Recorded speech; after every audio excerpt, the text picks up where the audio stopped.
Bienvenidos a un nuevo episodio de En Contexto, en donde hablamos de las últimas noticias de startups, tecnología y capital de riesgo en América Latina. Mi nombre es Víctor Cortés. El día de hoy me tocó ser el anfitrión de este maravilloso podcast y me encuentro aquí con el ya conocido editor de Contexto, Alex González Ormerod.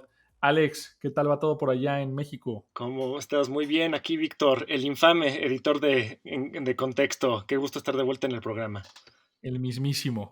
Pues igual, yo creo que ya hace tiempo que ni tú ni yo estábamos. Mariana y César estuvieron en los episodios anteriores. Entonces, pues dándoles seguimiento, tenemos varias noticias eh, interesantes más a nivel ecosistema. No hemos aterrizado tanto en startups esta semana, pero creo que lo que vamos a platicar tiene mucho que ver con la infraestructura alrededor del ecosistema de startups. Pues creo que no hay ningún anuncio parroquial como tal, Alex. ¿Algo tú que quieras comunicar? No, solamente que se acuerden los escuchas de tu anuncio de estos de las inversiones, ¿no? Vale, perfecto. Pues claro, estamos intentando un nuevo experimento esta semana. Antes de pasar a las noticias, los dejamos con el ya conocido anfitrión de En Contexto, César Miramontes, para que nos cuente de las últimas inversiones que sucedieron esta semana. César, vamos contigo. Así es, Víctor, muchísimas gracias. En las fechas del 26 de junio al 2 de julio, estas son las inversiones. Finerio Connect de México levantó una serie semilla por una cantidad no revelada. Carflix de Brasil levantó 2.7 millones de dólares.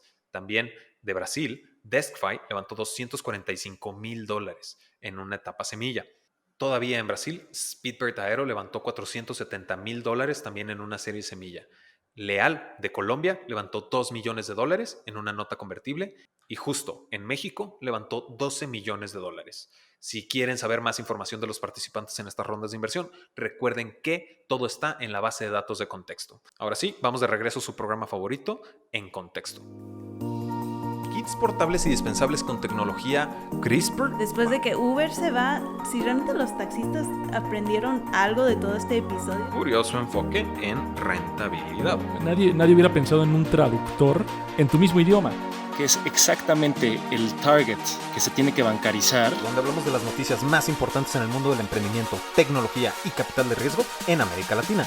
Así es. En Contexto.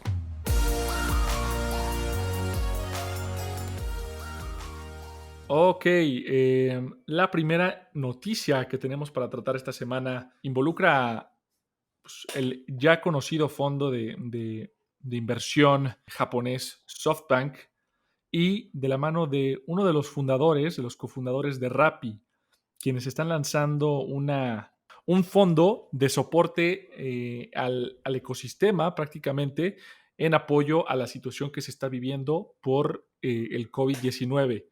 Este fondo se llama Impacto, pero yo creo que Alex nos va a poder comentar mejor. Es fascinante haber visto la evolución de cómo las startups han estado metiendo mano en la crisis, especialmente ahorita que estamos en el pico de infecciones en prácticamente todo el continente americano, desde Estados Unidos y Canadá hasta Brasil y Argentina, pasando por México, Colombia y Perú, etcétera. Todos los otros países estamos en un momento grave de la pandemia. Aquí sí que surge efectivamente Impacto, una nueva organización sin fines de lucro, específicamente construida para buscar asociarse y financiar iniciativas latinoamericanas para luchar contra el coronavirus. ¿Qué hacen? Pues están movilizando sus recursos, pero también buscando conseguir más recursos, tanto monetarios como de, digamos, voluntarios, para poder hacer tres cosas muy importantes y esenciales en este momento. Uno, facilitarles a los gobiernos hacer pruebas de COVID, distribuir comida, ahorita que todos están encerrados, y distribuir materiales esenciales sanitarios. Entonces, esa es, digamos, la visión detrás de esto. Lo interesante, diría yo, es que esto es, digamos, la oficialización, la institución detrás de lo que ya se estaba construyendo durante meses. Esto ya se estaba platicando desde mayo a nivel institucional, pero aún antes de eso, pues ya veíamos como Rappi estaba regalando comidas, diferentes startups ya estaban construyendo una red de alianzas para poder, pues, no solo sobrevivir la pandemia, sino ayudar e ir más allá de su motivo de ganancias monetarias simplemente. Entonces esto lo vuelve oficial y además lo vuelve más eficiente y más grande. Es un charity, a final de cuentas. Entonces, pues yo creo que es un brinco, un salto cuántico desde la ayuda un poco más pues, orgánica a una más eficiente e institucionalizada. ¿Tú qué opinas, Víctor?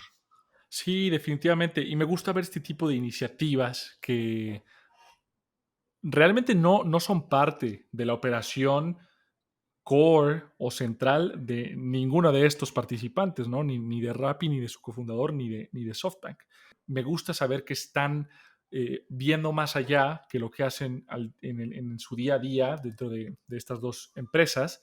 Y obviamente el hecho de que sea como tal non-profit lo hace bastante interesante. De hecho, Contexto platicó con Laura Gaviria, que es justamente directora de operaciones en SoftBank y ahora directora de este nuevo fondo Impacto, que nos comenta que si bien ya se había establecido legalmente en mayo, estas últimas semanas se han dedicado principalmente a reclutar o aliarse con aquellos socios estratégicos que puedan ayudar a llevar a cabo esta misión, no sean instituciones gubernamentales, ecosistema y startups, otras NGOs, ONGs.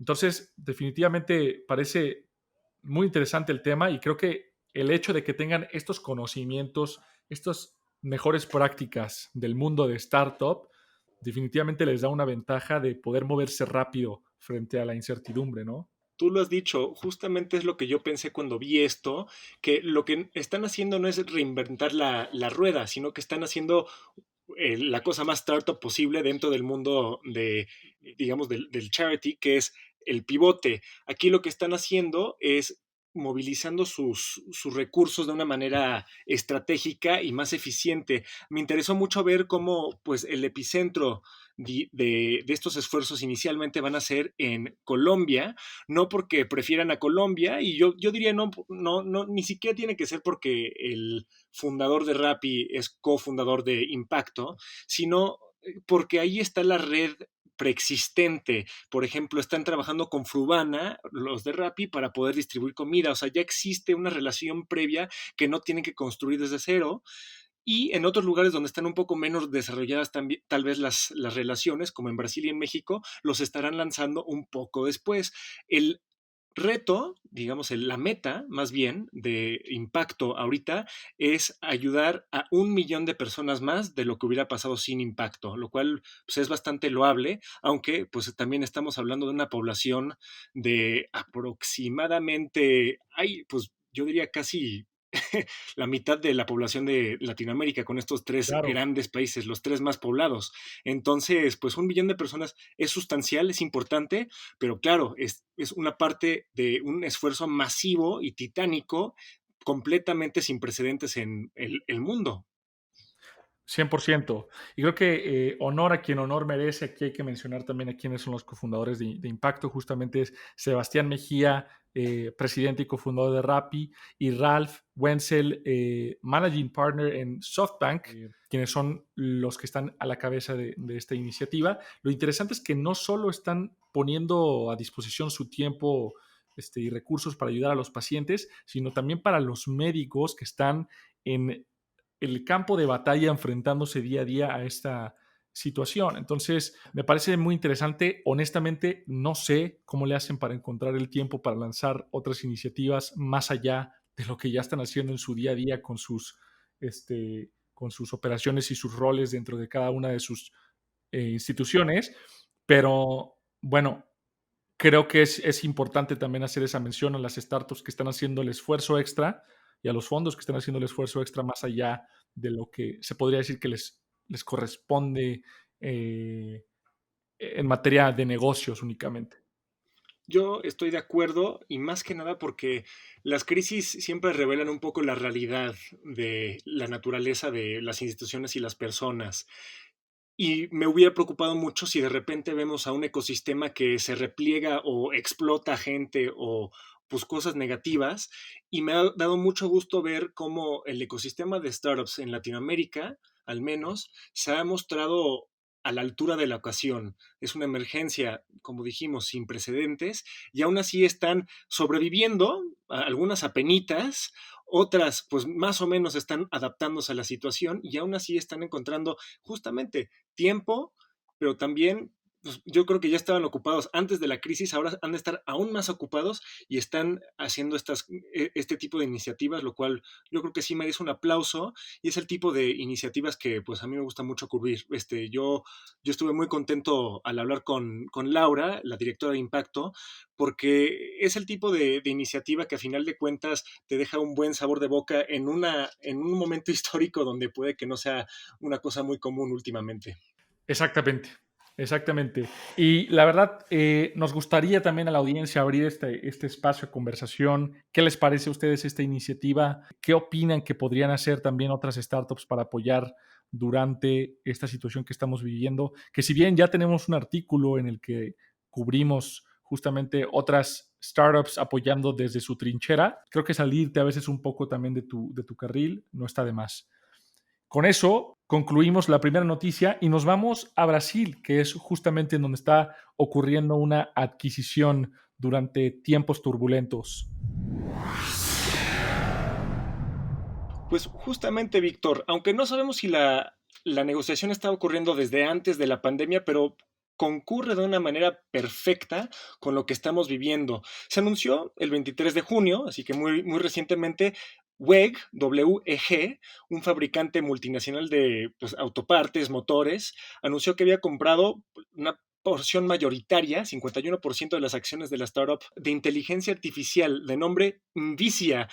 Tú sabrás igual que yo que ese nombre pues no lo habíamos pronunciado antes de este show, pero podemos decir con bastante certeza que se pronuncia Invicia, M-V, Icia. Y se trata de una negociación que llegó a su culminación y fue anunciada el 23 de junio, hace poco, pero no sabemos exactamente cuándo fue que se llevó a cabo la negociación, si antes o después de la pandemia, porque parece que le cayó como anillo al dedo este trato, esta fusión de WEG con Invicia, porque se trata justamente del Adquisición más tipo bien, de, ¿no? perdón, sí, adquisición. Es justamente el tipo de adquisición que queda con los tiempos y con las necesidades de hoy con la pandemia. Exactamente. Sí, no, totalmente. La cuestión del nombre nos tomó un buen tiempo estar encontrando la razón de la forma de pronunciar correcta, pero Vicia, como bien dices, pues es una startup brasileña de visión computarizada. Entonces, prácticamente sus procesos vienen a mejorar ciertas cuestiones dentro de las fábricas, dentro de los procesos de industrias que normalmente no tienden a ser tan digitales.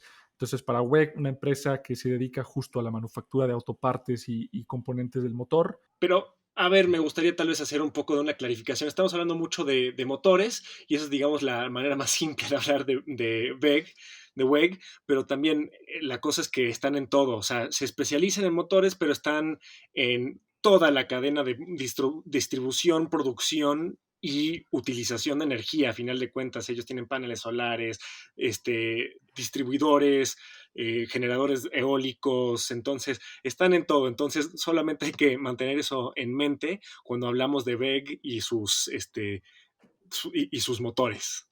Exactamente. Y justo de hecho el tagline de WEG como tal es somos movidos por energía, tecnología, desafíos y oportunidades. Entonces prácticamente abarcando toda esa cadena de producción dentro de los motores, ¿no? Y el aprovechamiento de la energía. Una herramienta como Envicia hace sentido no solo como herramienta, sino tal cual como parte ya de su cadena de producción.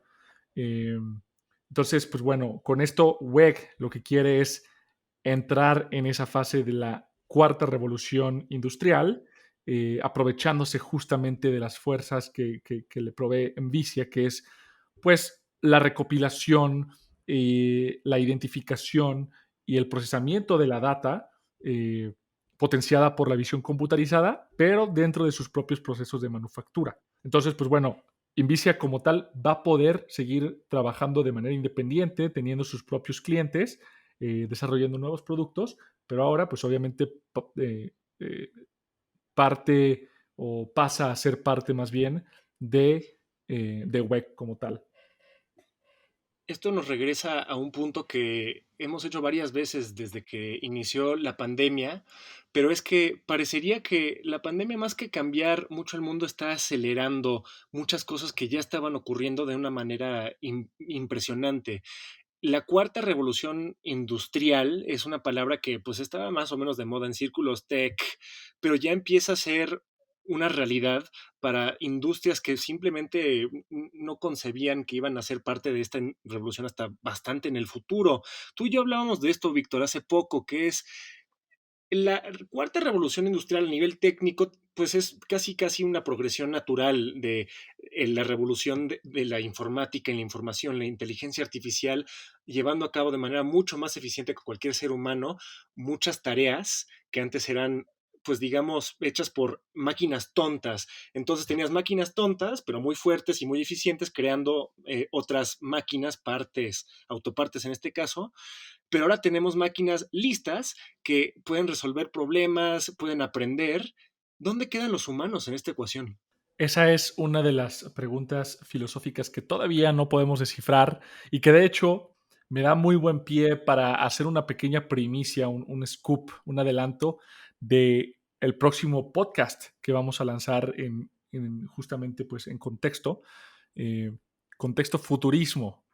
Todavía no voy a decir nada más, hasta ahí me quedo. Lo único que les digo es sigan desde ahorita el canal de Contexto Futurismo en Spotify.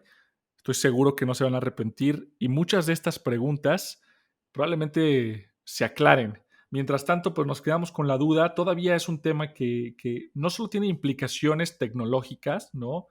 Sino ya más bien filosóficas y económicas. O sea, cómo va a funcionar la máquina económica a futuro cuando estas habilidades que los humanos aprenden para poder subsistir van a ser efectivamente reemplazados. Eh, entonces, pues sí, creo que todavía es un tema interesante. Alex, creo que sería bueno también ahí recomendar el video que me compartiste. A mí no recuerdo ahora cómo se llama, pero creo que muy pertinente para estos temas. Pues un video fascinante y preocupante a la vez porque se llama Humans Need Not Apply. Y es un video en YouTube que te desglosa exactamente cómo tú, hagas lo que hagas, vas a perder tu empleo frente a las máquinas. Aunque seas un artista o un músico o lo que sea, se nos acabó la chamba a nosotros los seres humanos. Sí, que digo, hay visiones totalmente utópicas y otras ya más apocalípticas. Definitivamente puedo empatizar desde ambas posturas y ver ambos lados, pero sin duda estamos en plena transición en ese punto de inflexión en la historia en donde pues vamos a empezar a ver justo ese desplazamiento de humanos por máquinas que puede convertirse eventualmente en algo para bien, eh, si se maneja de manera adecuada, pero tiene también sus posibles futuros alternativos, muy al estilo Dark, de Sí, otras cuestiones que pueden pasar, ¿no? Entonces, sí. eso, la verdad, me planteaste la pregunta muy abierta, pero me temo que no tengo la respuesta. Pues es una pregunta para los siglos, supongo yo. Se estarán preguntando durante muchos años las repercusiones de este tipo de adquisiciones. Se ven muy pequeñas y muy específicas. Ahora bien, Víctor, no sé si te puedo preguntar algo exactamente opuesto. Te pregunto algo muy macro, no sé si me quieras responder algo bastante micro, que es, a mí lo que me interesó es justamente, es una adquisición mayoritaria y Invisa va a estar trabajando pues técnicamente independientemente. Tú como fundador, como una persona que trabaja con fundadores, ¿cómo funcionaría prácticamente este acuerdo? Porque no es un poco oneroso tener pues, a un industrial que es no solo tu Ujú. jefe, sino no es un cliente, es tu jefe y es el dueño de tu empresa. ¿Cómo distribuyes tus trabajadores, tus horas? ¿Cómo se hace ese tipo de reorganización? Porque yo supongo que hay situaciones malas en donde puedes acabar pues solamente trabajando con esta empresa que onerosamente tiene control sobre tu empresa y tal vez descuidando tus otros clientes. Ese tema también, por más micro que lo queramos ver, también tiene sus implicaciones éticas, ¿no? El posible conflicto de interés que pueda llegar a existir en un futuro. Yo honestamente creo que si el producto como tal hace sentido y si las cuestiones más detalladas en términos y condiciones de uso están claras para todos, pues realmente no pasa a mayores. Sin embargo, claro que puede existir la preocupación o mínimo la duda, ¿no? Si esta data, por ejemplo, que se genera dentro de Envicia con sus otros clientes, puede llegar a manos de la holding. Son cosas que pueden llegar a resaltar ciertas dudas. Sin embargo, no veo que sea un factor determinante por el cual Vicia no pueda continuar. Digo, la empresa sí es mayoritaria, sin embargo, tiene otros accionistas dentro de la empresa todavía. Entonces, yo creo que tiene todavía un largo camino por recorrer, tiene mucho mercado como para casarse con un solo cliente por el momento. Entonces, sí, creo que sería cuestión ya más de detalles, pero definitivamente es una cuestión de un correcto manejo de negocio y no es la primera vez que se ve una situación similar, ¿no? Entonces, Sin duda. sí, la verdad que ateniéndonos a la información que tenemos, esa sería la respuesta que te podría compartir, Alex. ¿Tú cómo lo ves? Pues exactamente, el diablo está en los detalles, como dicen, y pues ese es exactamente el tipo de cosas que verán los Justo. abogados, que yo también hago una invitación, justamente este es el tipo de cosas que nos encantaría leer de nuestros amigos abogados o cualquier persona que esté especializada en un nicho de nuestro nicho de startups, nos Ujú. encantaría saber su opinión. Escríbanme por Twitter o a mi correo alejandro@contexto.com. Me encantaría saber pues sus opiniones y sí, yo creo que es justamente el tipo de debates que se tiene que tener porque es un mundo nuevo, el de las startups, hay que innovar mucho, pero también hay muy buenas prácticas que podemos seguir. Exactamente. Con eso concluimos la noticia de WEG y la adquisición a Vicia. Por último, otra noticia de grandes compañías, que es prácticamente de lo que estamos hablando en este episodio.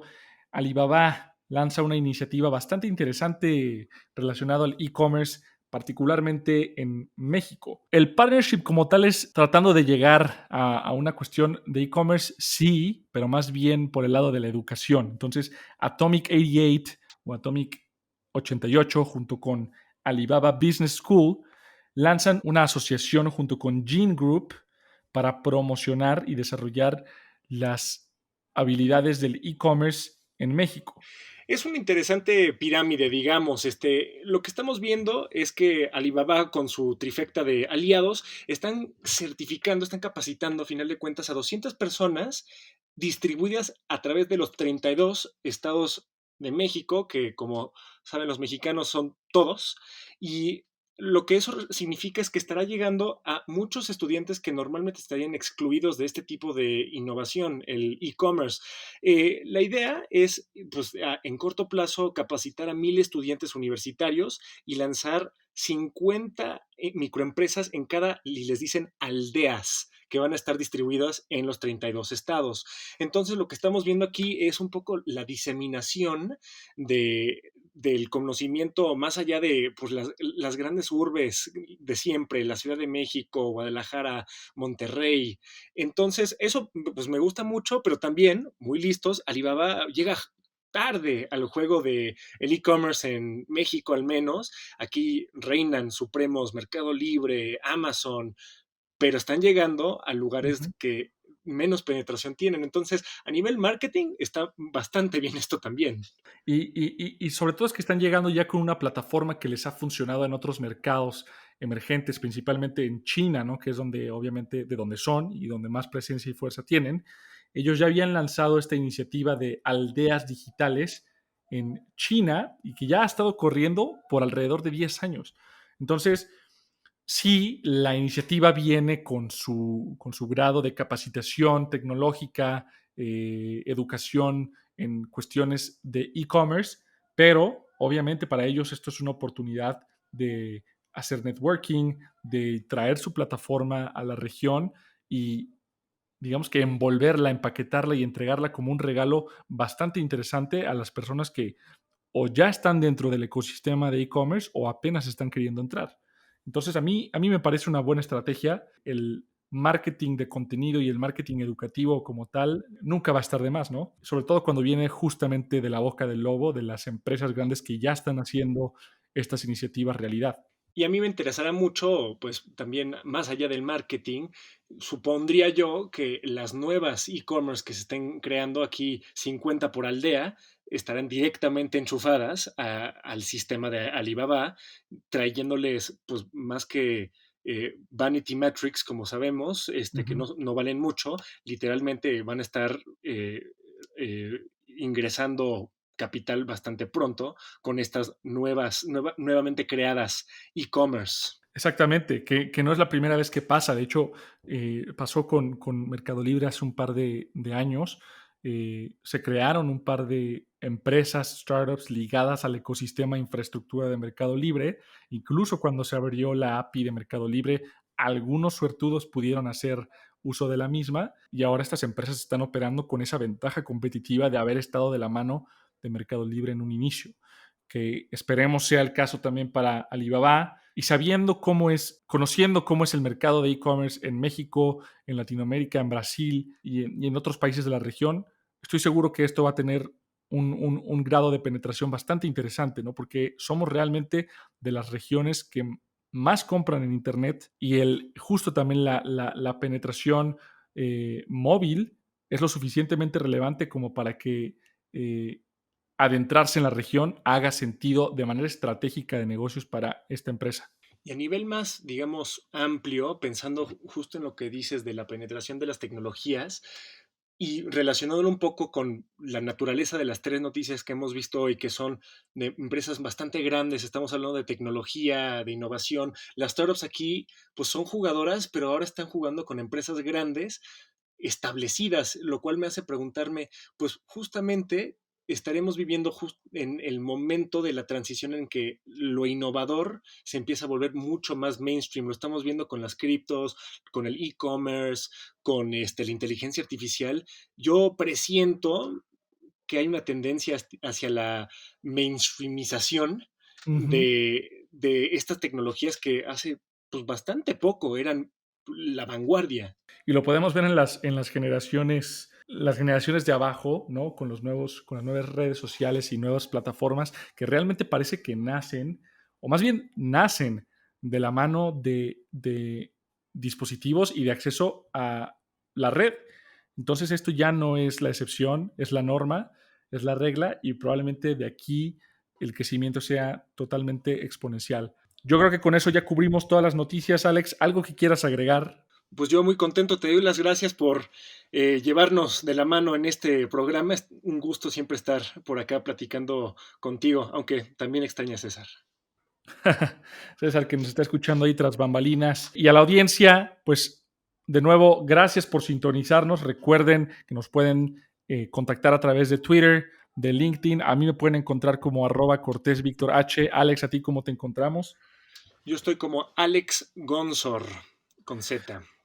Recuerden darnos follow, like, manita arriba, todo lo que se puede. Recuerden también que todas estas noticias, todo el contenido está en el blog contexto.com, también en nuestra base de datos. Y esas fueron las noticias más relevantes en el ecosistema de tecnología, startups y capital de riesgo en América Latina. Mi nombre es Víctor Cortés. Y yo soy Alex González Ormerod. Y ahora sí estás en Contexto.